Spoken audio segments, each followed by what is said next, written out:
नमस्कार, स्वागत है आपका उत्तराखंड खबरनामा न्यूज़ में। कांग्रेस के वरिष्ठ नेता गणेश गोदियाल ने कहा कि आज प्रदेश में सबसे शर्मनाक स्थिति ये है कि प्रदेश के एक मंत्री ने भरे सदन में उत्तराखंड और उत्तराखंड की जनता को गाली दी। और उससे भी शर्मनाक बात यह है कि प्रदेश के मुख्यमंत्री पुष्कर सिंह धामी और विधानसभा स्पीकर में उस मंत्री को बचाने का काम किया। गणेश गोदियाल ने सरकार से सवाल किया कि 2018 में जब सरकार ने भू कानून को रद्द किया तब से लेकर अब तक उत्तराखंड को कितना नुकसान हुआ, सरकार इसका जवाब दे। सरकार ये भी बताए कि क्या हरिद्वार और उधम सिंह नगर उत्तराखंड राज्य में नहीं है, और यदि हरिद्वार और उधम सिंह नगर उत्तराखंड राज्य में ही है तो उनको सरकार ने भू कानून से अलग क्यों किया। प्रेस का उद्देश्य, इस प्रेस कॉन्फ्रेंस का उद्देश्य ये है कि वर्तमान में राज्य में जो स्थितियां चल रही हैं, जो तात्कालिक घटनाक्रम है, उनमें प्रमुख तौर पर आज हमारा समस्त जनमानस इस रूप में अपने को स्वयं को अपमानित महसूस कर रहा है कि राज्य के एक वरिष्ठ मंत्री ने विधानसभा में खड़े होकर अपने स्थान से इस प्रदेश के वासियों को गाली दी है।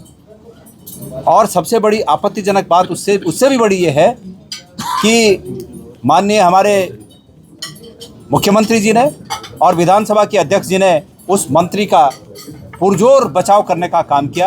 ये बहुत ही निंदनीय है, हम इसकी निंदा करते हैं और मैंने मांग की है कि मुख्यमंत्री जी को और विधानसभा अध्यक्ष जी को अपने पदों पर बने रहने का कोई नैतिक अधिकार नहीं है, उन्हें तत्काल इस्तीफा देना चाहिए।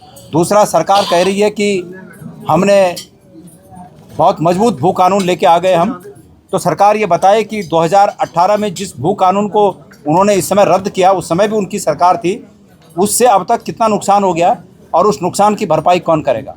सरकार से, धामी जी से मैं पूछना चाहता हूँ कि वर्तमान में वो जो भू कानून लाए उसमें हरिद्वार और उधम सिंह नगर को छोड़कर क्यों, क्या उधम सिंह नगर और हरिद्वार इस प्रदेश में नहीं है? मैं पूछना चाहता हूँ। तमाम नगर निगम, नगर पंचायत और नगर पालिकाओं के एरिया को छोड़ दिया गया। इसके अलावा देहरादून के रायपुर और अन्य स्थान, कुछ ऐसे चिन्हित स्थान हैं जिनको इस कानून से मुक्ति मिल गई। ये कानून पर लागू नहीं होगा। क्या वो इस प्रदेश में नहीं है? क्या कारण है कि सरकार ने वो सब छोड़ दिया? मैं ये पूछना चाहता हूँ सरकार से कि इस भू कानून से कितने लोगों की ज़मीनें, कितने लोगों के गलत अर्जित की गई ज़मीनें सरकार में निहित हो गई, सरकार ये भी बताए। ये तमाम प्रश्न मैंने आज सरकार से किए हैं और सरकार को इनका जवाब देना चाहिए।